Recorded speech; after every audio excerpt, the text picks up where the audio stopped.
लोगों ने आपकी केमिकल प्रॉपर्टीज़ वाला जो सेक्शन था वो शुरू कर दिया था। तो अभी तक हम लोगों ने कितनी केमिकल प्रॉपर्टीज़ पढ़ी? मात्र एक। और उस केमिकल प्रॉपर्टी में जो सबसे टॉप पे हमने पढ़ी थी वो थी मेटल्स की, कि यदि मेटल्स को मौका दिया जाए कि वो एयर के साथ रिएक्ट कर सकें, तो वो एयर के साथ उसमें मौजूद ऑक्सीजन के साथ वो किस प्रकार से रिएक्ट करेंगे। ऐसा नहीं है कि एयर में सिर्फ O2 होता है या फिर मेटल सिर्फ O2 के साथ रिएक्ट करते हैं। नाइट्रोजन गैस के साथ रिएक्ट कर सकते हैं, CO2 के साथ रिएक्ट कर सकते हैं, हाइड्रोजन सल्फाइड के साथ रिएक्ट कर सकते हैं, एक्सेट्रा एक्सेट्रा। बट हमारा जो सिलेबस है वो हमें जो चीज़ परमिट करता है वो मात्र सिर्फ इतनी सी चीज़ परमिट करता है कि if you have a metal then what is the action of that metal. ठीक है, when it reacts with O2, जब उसने O2 के साथ रिएक्शन किया तब क्या होने वाला है, बस बात खत्म। तो जैसे हमने सिर्फ और सिर्फ ये रिएक्शन मेटल्स प्लस O2 की देखी है, तो आज हम लोग जो केमिकल प्रॉपर्टी पढ़ रहे हैं उसमें हम लोग क्या करेंगे कि अगर आपके पास कोई नॉन मेटल है और अगर वो नॉन मेटल एक्सपोज हुआ पड़ा हुआ है एयर में, तो एयर में जो ऑक्सीजन है उस ऑक्सीजन के साथ वो नॉन मेटल किस तरीके से बिहेव करते हैं, अब ये हमको पढ़ना है। पॉइंट नंबर 1, नॉन मेटल कोई 1 या 2 की क्वांटिटी में तो है नहीं, नॉन मेटल तो अच्छे खासे हैं क्वांटिटी में। तो क्या हम सारे ही नॉन मेटल्स की रिएक्शंस O2 के साथ पढ़ेंगे? Obviously not. हम लोग सारे ही नॉन मेटल्स की रिएक्शंस O2 के साथ पढ़ने वाले नहीं हैं। हम लोग बस कुछ ही रिएक्शंस जो रहेंगी उनकी O2 के साथ किस तरीके से वो एलिमेंट बिहेव करेगा वो हमको पढ़ना है। ठीक है, तो वो चीज़ देखिए कुछ इस प्रकार से है।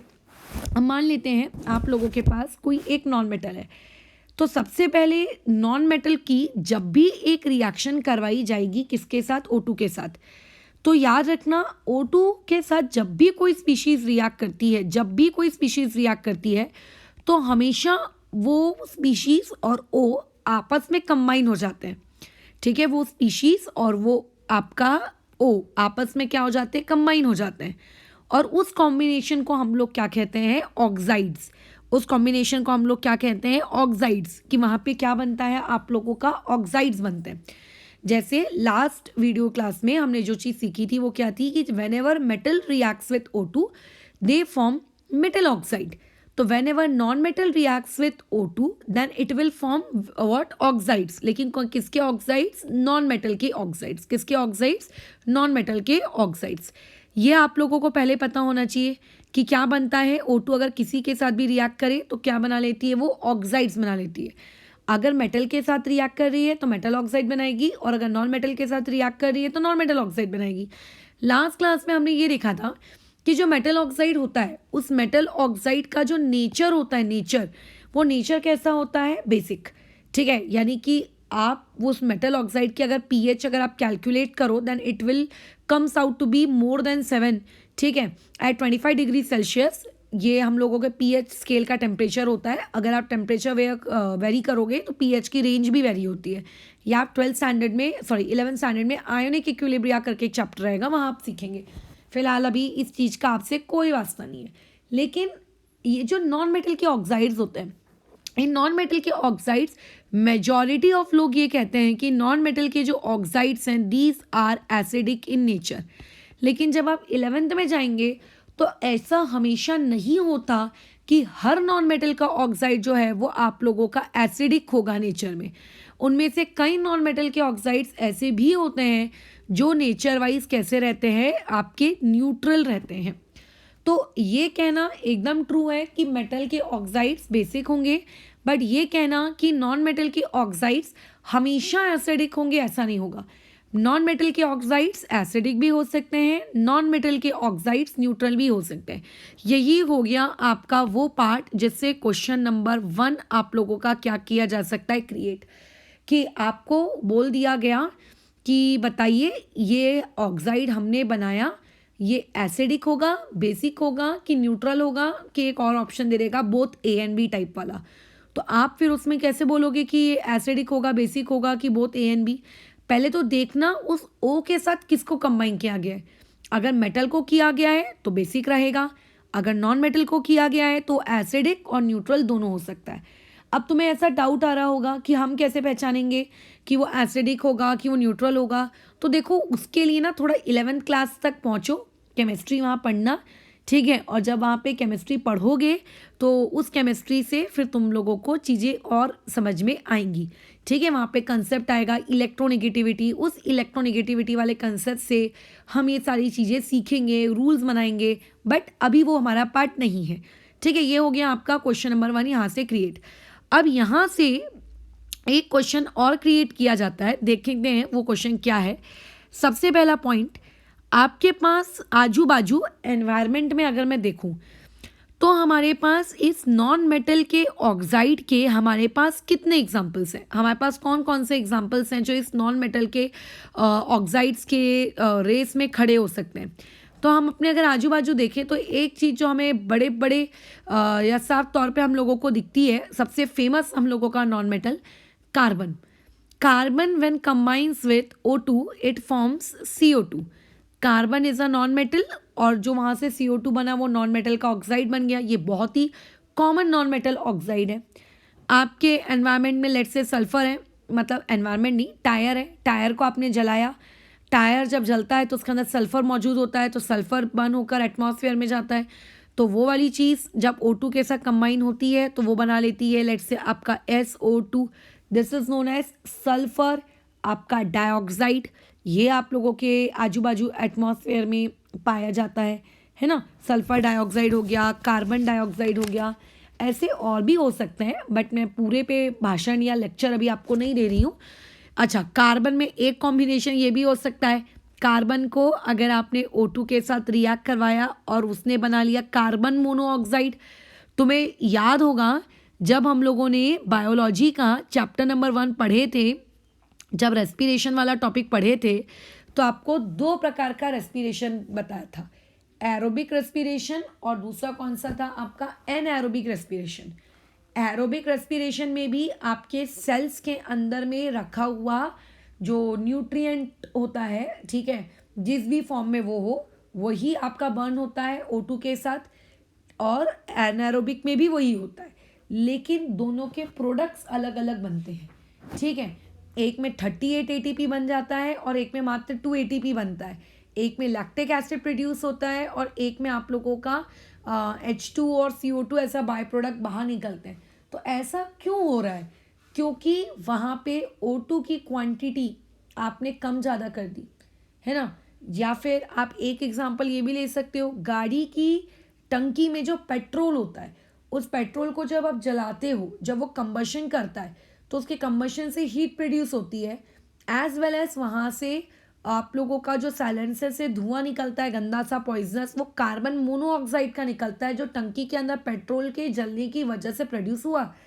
लेकिन अगर आप उसी पेट्रोल को अगर आपने खुले वातावरण में एटमॉस्फेयर में अगर उसको बर्न किया होता तो वहाँ से कार्बन मोनोऑक्साइड रिलीज नहीं हुआ होता, वहाँ से कार्बन डाइऑक्साइड रिलीज हुआ होता। तो बेसिकली आप किसी एक स्पीशीज़ को कम O2 या ज़्यादा O2 के प्रेजेंस में अगर उसको कंबशन करा रहे हो तो उनसे जो प्रोडक्ट बनते हैं वो प्रोडक्ट वैरी कर सकते हैं, डिपेंड कि कितने अमाउंट में आपने क्या लिया हुआ है, आपका कार्बन ऑक्सीजन आपने लिया है, ठीक है। तो ये मैंने कुछ बेसिक सिंपल से एग्जांपल ले रही है। इस सिंपल से एग्जांपल में एक नाम इसका भी है आपके फॉस्फोरस का। जो आपका फॉस्फोरस होता है, अगर मैं इसको O2 के साथ रिएक्ट कराऊँ तो ये फॉस्फोरस और O2 दोनों मिलकर ये भी अपना एक ऑक्साइड क्रिएट करते हैं, ठीक है। इसका नाम होता है P4O10, ठीक है। फॉस्फोरस और ऑक्सीजन ये दोनों मिलके अपना एक ऑक्साइड तैयार करते हैं और इसका नाम होता है P4O10। जी के फैक्ट के नाम पर आपको ये P4O10 का नाम पता होना चाहिए। देखो कैसे लिखेंगे, क्योंकि फॉस्फोरस 4 है तो इसको लिख देंगे आप अपना टेट्रा, P फॉर लिख देंगे फॉस्फोरस, ठीक है, ठीक है। ये हो जाएगा आप लोगों का फॉस्फोरस, और यहाँ पे ऑक्सीजन क्योंकि आपकी 10 की क्वांटिटी में है तो ये हो जाएगा डेका और ये आ जाएगा ऑक्साइड, बराबर। ये हो गया आपका फॉस्फोरस। एक नॉन मेटल का ऑक्साइड वो भी हमारे पास है जिसको हम लोग अभी भूल रहे हैं। अगर आपके पास H2 है, H2 को यदि आप O2 के साथ रिएक्ट करा दो तो वहाँ पे बन जाता है H2O। So these are the various common non-metal oxides that are present in our nature. बहुत ही कॉमन नॉन मेटल के ऑक्साइड्स। लेकिन इन सारे नॉन मेटल के ऑक्साइड्स में से आपके हर नॉन मेटल के ऑक्साइड्स नेचर वाइज एसिडिक होंगे, ठीक है? ऐसा नहीं होता, हमेशा वो चीज़ एसिडिक होगी, ऐसे नहीं होगा कभी, बल्कि ऐसा नहीं होगा। कैसे हम डिसाइड करेंगे कि एसिडिक है कि बेसिक न्यूट्रल है? इसके लिए एक मिनट, इसके लिए आपको कैसा है 12th स्टैंडर्ड तक, यानी कि आपका जो 11th स्टैंडर्ड है वहाँ तक के आने का वेट करना पड़ेगा। अभी तो आपके टीचर्स आपको जो बता रहे हैं कि ये देखो न्यूट्रल है, देखो ये एसिडिक है, तो आपको वो याद करना है। तो अभी जो हमने ये नाम लिखे, जो इतने सारे एग्जाम्पल लिखे, इतने सारे मतलब मात्र 5 एग्जाम्पल लिखे हैं, तो इन 5 एग्जाम्पल्स में से जो आपके टॉप 3 एग्जाम्पल्स दिए गए, जिसमें एक में सल्फर है, एक में कार्बन डाइऑक्साइड है, एक में फॉस्फोरस है, ये जो आपके टॉप के 3 लोग हैं, ये टॉप के 3 नॉन मेटल के ऑक्साइड्स आपके नेचर में एसिडिक होते हैं। और ये जो नीचे के 2 हैं, ये दोनों के दोनों नेचर में कैसे होते हैं? न्यूट्रल होते हैं। देखो ना, पानी न्यूट्रल होता है तभी तो हम पीते हैं उसको, हमें ना तो वो एसिडिक फील होता है, ना तो हम लोगों को वो बेसिक फील होता है, बराबर। ये दोनों न्यूट्रल होते हैं। अगर किसी पॉइंट पे क्वेश्चन क्रिएट किया जा सकता है तो यहाँ से इस प्रकार से एक क्वेश्चन टीचर क्रिएट कर सकता है, एग्जाम्पल्स बताइए 2 एसिडिक ऑक्साइड्स के और 2 नॉन मेटल के न्यूट्रल ऑक्साइड्स के। तो यहाँ से एक क्वेश्चन क्रिएट किया जा सकता है, किस फॉर्मेट में? एग्जाम्पल्स के फॉर्मेट में। अच्छा, उसके अलावा यहाँ से एक क्वेश्चन नंबर 3 और क्रिएट किया जा सकता है। कैसे क्रिएट करेगा कोई टीचर? जैसे C+O2 CO2 बना, ठीक है, बताओ ये नॉन मेटल ऑक्साइड एसिडिक है, और C+O2 CO बना, ये वाला नॉन मेटल ऑक्साइड क्या है?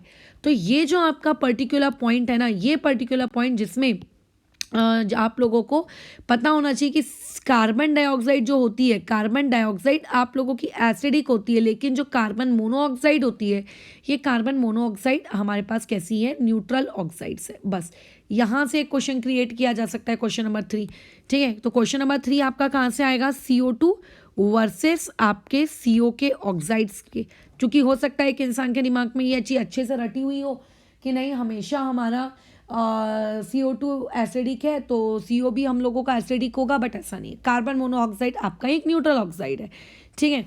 अच्छा, और H2O को तो तुम जानते ही हो, वाटर है ना, इसको हम लोग क्या कहेंगे? आप लोगों का वाटर। चलो, ये बात समझ में आ रही है, ठीक है। अब यहाँ पे इतने तो बात हमारे भेजे में घुस गई। अब हो सकता है टीचर इस चीज़ की तुमसे बैलेंसिंग पूछ ले, तो क्या बैलेंसिंग करने में कोई तकलीफ आएगी? बिल्कुल नहीं आएगी। तुम बोलोगे अरे उसमें क्या है, हम तो तुरंत कर सकते, we are very smart, you are actually. But यहाँ पे 2 ऐसी जगहें हैं जहाँ पर आपको बैलेंसिंग में दिक्कत आ सकती है। सबसे पहले हम नॉर्मल बैलेंसिंग करना सीख लेते हैं, बाद में दिक्कतों पे बातचीत करेंगे। कार्बन नेचर में सॉलिड फॉर्म में रहेगा, no issues. Oxygen obviously gas के फॉर्म में रहेगी, जी। CO2 जो बना वो भी गैस के फॉर्म में रहेगा। इसमें तो देखो हम लोगों को कोई भी दिक्कत नहीं है, कोई भी मतलब नहीं, मतलब कोई भी दिक्कत नहीं। सिमिलरली जो कार्बन मोनोऑक्साइड बना, उसमें जो एक कार्बन है ये आपके सॉलिड स्टेट में, ऑक्सीजन गैस के फॉर्मेट में, कार्बन मोनोऑक्साइड जो बना वो भी गैस है, ठीक है। अच्छा, अब जो ये जो नीचे वाली आपको इकलौती मात्र ये रिएक्शन दी हुई है, इसमें H2 तो देखो कोई दिक्कत नहीं है, गैस के फॉर्म में, O2 गैस के फॉर्म में, लेकिन यहाँ से जो H2O बना, उसमें हम में से कई लोगों को एकदम इच्छा होती है कि वो हम लिख दें कि ये भी गैस है। अरे भाई, ये गैस नहीं है, ये लिक्विड है। यस, ये याद रखना है, ये कौन है? लिक्विड है। यहाँ पे इसका फिजिकल स्टेट क्या है? लिक्विड है। ये हमें वो गलती यहाँ पर नहीं, ठीक है। अच्छा, मैंने वैसे इसका और नाम नहीं लिखा है, चलो मैं वो भी लिख देती हूँ उसके बाद, लेकिन ये हमारा लिक्विड है। तो ये बैलेंसिंग, ये वो पॉइंट है जहाँ से आप लोगों का क्वेश्चन नंबर 4 क्रिएट हो जाएगा, ठीक है। यहाँ से आपका क्वेश्चन नंबर 4 क्रिएट हो सकता है कि इसकी बैलेंसिंग। अच्छा, अब बाकी जो बैलेंसिंग बची ऊपर के 2 लोगों की, सल्फर और फास्फोरस की, इसके बारे में कहानी सुनो। 9th क्लास में जब आप थे तो आपने चैप्टर नंबर 3 में एक कंसेप्ट सीखा होगा, एटॉमिसिटी, ठीक है। आपने एक कंसेप्ट सीखा होगा, एटॉमिसिटी। ये एटॉमिसिटी वाला कंसेप्ट अगर कोई भूल गया है तो एक बार थोड़ा गूगल कर लेना या 9th क्लास की बुक्स को पढ़ लेना। एटॉमिसिटी बेसिकली मीन्स कि कोई भी चीज अगर आपके नेचर में नेचुरली एग्जिस्ट कर रही है तो किस फॉर्म में एग्जिस्ट कर रही है। जैसे कि we are saying oxygen, I know the atomic number of oxygen is 8 and its atomic weight is 16, but nature में कभी अकेला O आपको मिलता ही नहीं है. नेचर में कभी भी अकेला H आपको मिलता ही नहीं है. नेचर में कभी भी आपको इनर्ट गैसेस पेयर में मिलती ही नहीं है. ठीक है, अप टू 10th स्टैंडर्ड आपको ये इनर्ट गैसेस कभी किसी के साथ कंबाइंड फॉर्म में मिलती नहीं है ना. कुछ लोग अकेले नहीं मिलते, कुछ लोग कंबाइंड फॉर्म में नहीं मिलते. सो ये जो पैरामीटर है, जैसे मैं बोलूंगी कि ऑक्सीजन, तो तुम्हारे मुंह से तपाक से निकलेगा कि ऑक्सीजन हमारे नेचर में नेचुरली O2 के फॉर्मेट में मिलती है, तो देयरफॉर O की एटॉमिसिटी हुई 2. तो मैं बोलूंगी हाँ, इट्स एटॉमिसिटी इज 2. तो वैसे ही आपका जो सल्फर है, S मतलब सल्फर, तो ये जो सल्फर है, नो डाउट कि इसकी जो फिजिकल स्टेट है वो सॉलिड है और जो O2 है उसकी फिजिकल स्टेट आपकी गैस है. लेकिन सल्फर कभी भी नेचर में अकेले सल्फर के जैसे एग्जिस्ट नहीं करता. ठीक है, वो कभी भी नेचर में सल्फर आपका अकेला एग्जिस्ट नहीं करता. वो हमेशा लिखा हुआ रहता है यहाँ पे S8, हमेशा सल्फर के साथ 8 लिखा रहता है. ठीक है, और आप लोग आगे के चैप्टर में पढ़ोगे भी, कार्बन एंड कंपाउंड्स वाले चैप्टर में, कि ये जो S8 होता है ना, इस S8 का ऐसा क्राउन लाइक स्ट्रक्चर होता है.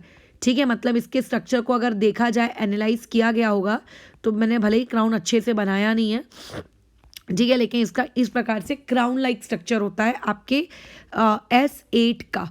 ये आप लोग next chapter carbon and compounds में पढ़ते, लेकिन ये अभी मैंने बता दिया. तो S8 यहाँ होगा. तो देयरफॉर अब आप जब बैलेंसिंग करोगे तो बैलेंसिंग करने पे यहाँ पे क्या आ जाएगा, 8 आ जाएगा. ठीक है, जैसे सल्फर नेचर में हमेशा 8 की जोड़ी में चलता है, जैसे ऑक्सीजन नेचर में हमेशा 2 की जोड़ी में चलता है, O2 S8, तो वैसे ही जो फॉस्फोरस है, ये फॉस्फोरस भी हमेशा आप लोगों के इसमें 4 की जोड़ी में चलता है, P4. इसके बारे में आपको 10th स्टैंडर्ड में ज़्यादा जानकारी नहीं है, 12th में आएगी P4. बट याद रखेंगे, फॉस्फोरस कभी भी अकेला नहीं रहता, फॉस्फोरस कभी दुकेला नहीं रहता, फॉस्फोरस कभी तिकेला नहीं रहता, हमेशा 4 के ग्रुप में चलता है, P4. So while doing balancing, ये इस तरीके से इसकी बैलेंसिंग यहाँ पे संपूर्ण की जाएगी. बराबर. तो यहाँ से हमने क्या सीख लिया कि who are acidic oxide, who are the example of neutral oxide and what are their balancing and how to do their balancing. and balancing के किस पॉइंट से आपसे क्वेश्चन पूछा जा सकता है, स्पेशली H2O वाले में से, क्योंकि H2O में हम लोग में से मैक्सिमम लोग ये लिखेंगे कि H2O गैस बना, बट बेसिकली H2O गैस नहीं बनता है. H2O आप लोगों का यहाँ पे क्या बनता है, लिक्विड बनता है. ठीक है, तो ऐसा क्या खास है इन ऑक्साइड्स के बारे में, तो थोड़ा सा पिछली क्लास को ना रिवाइज कर लेते हैं, ताकि तुम्हारे दिमाग में चला जाए कि क्या समझाया जा रहा है, क्या बोला जा रहा है. देखो, लास्ट क्लास जो हुई थी उसमें तुम्हें बताया गया था कि मेटल O2 के साथ रिएक्ट करके मेटल ऑक्साइड्स बनाते हैं.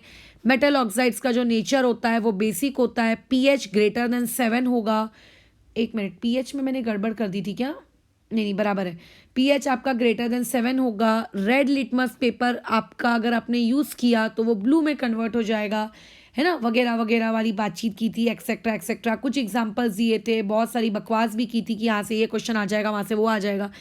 तो वैसे ही एक वहाँ पे तुम्हें पते की बात बताई गई थी, वो क्या थी, पते की बात ये बताई गई थी कि आपके पास जब एक, देखो यहाँ पे नोट्स में क्या लिखा है कि जब आपके पास एक मेटल प्लस O2 होता है तो मेटल ऑक्साइड को सबको पता रहता है, लेकिन यदि उसी मेटल ऑक्साइड को पानी में डाला जाए और पानी में डालने के बाद वो क्या बना लेता है, बेस. और अगर वो बेस वाटर सोल्यूबल रहा तो उसको हम लोग क्या कहते हैं, अल्कली. जैसे आपके पास Na2O एक मेटल ऑक्साइड था, आपने पानी में डाला, उसने बनाया NaOH, उसने बनाया LiOH, मतलब बेस बनाए, अल्कली बनाए, है ना. MgOH होल ट्वाइस 2 बनाया, लेकिन वो पानी में डिजोल्व नहीं होता है, सो देयरफॉर हमने उसको बेस कहा. तो बेसिकली आपको क्या बताया जा रहा है, आपको ये सिखाया जा रहा है कि वेनेवर आप लोगों के पास कोई भी यदि मेटल का ऑक्साइड होता है और मेटल के ऑक्साइड को यदि आप पानी में डालते हो तो वो बेस क्रिएट करता है.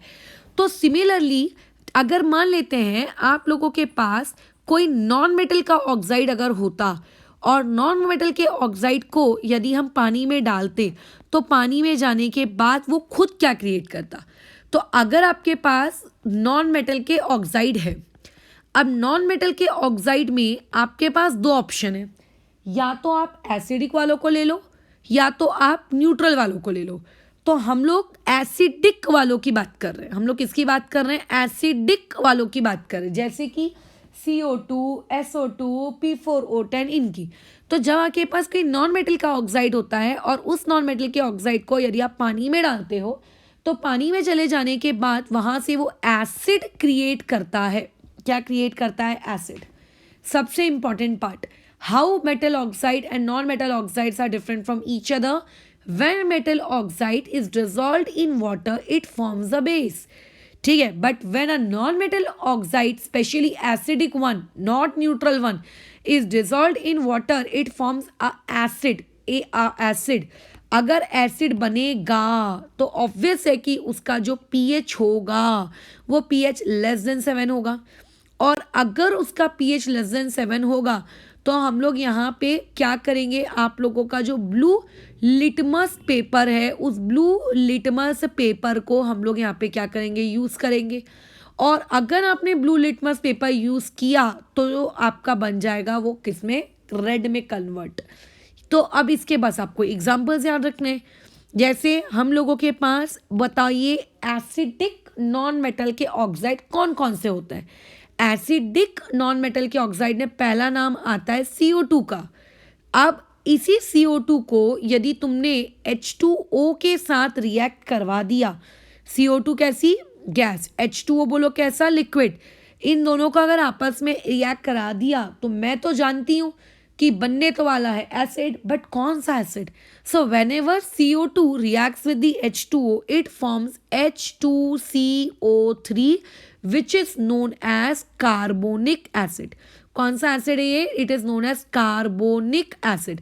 अगर तुम्हें याद होगा जब हम लोग चैप्टर नंबर 1 पढ़ते थे, चैप्टर नंबर 1 में मैंने तुम्हें ट्रिक बताई थी कि जब भी तुम्हें डबल डिस्प्लेसमेंट या डिस्प्लेसमेंट रिएक्शन करने के दौरान H2CO3 बना हुआ मिले तो उसको तुरंत ब्रेक डाउन कर देना H2O + CO2 में, बस। तो ये देखो आपका कौन है, कार्बोनिक एसिड। इस कार्बोनिक एसिड की फिजिकल स्टेट क्या होगी? इस कार्बोनिक एसिड की फिजिकल स्टेट होगी एक्वस, ठीक है। आप फिजिकल स्टेट के साथ गंदगी नहीं मचाएंगे, फिजिकल स्टेट्स को बहुत इज्जत देने का। वैसे ही एक और नॉन मेटल का ऑक्साइड कौन सा होता है? SO2 प्लस में H2O। SO2 ऑब्वियस है कि गैस रही होगी, है ना। H2O ये आपका लिक्विड हो गया। अब इन दोनों की रिएक्शन से एसिड बनाएंगे। कौन सा एसिड बनाएंगे? H2SO3। ये एसिड क्या कहलाता है? ये वाला एसिड कई लोगों को खुजली होती है किसको लिखने की, सल्फ्यूरिक एसिड। बट पगलो this is not a sulphuric acid. Sulphuric acid होता है H2SO4। इसमें एक ऑक्सीजन कम है, क्योंकि इसके अंदर एक ऑक्सीजन कम है, so therefore it will be known as sulphurous acid. क्या कहलाएगा ये आप लोगों का? Sulphurous acid. So don't confuse yourself with the sulphuric and the word sulphurous, ठीक है। उसमें कोई भी कंफ्यूज होने की लायक बातचीत ही नहीं है, ठीक है। लगे तो मैं एक एग्जांपल और दे देती हूँ। जैसे हमने बनाया P4O10, तो P4O10 को सिंपलेस्ट फॉर्म में मैं ये भी लिख सकती हूँ P2O5। ये भी तो फॉस्फोरस और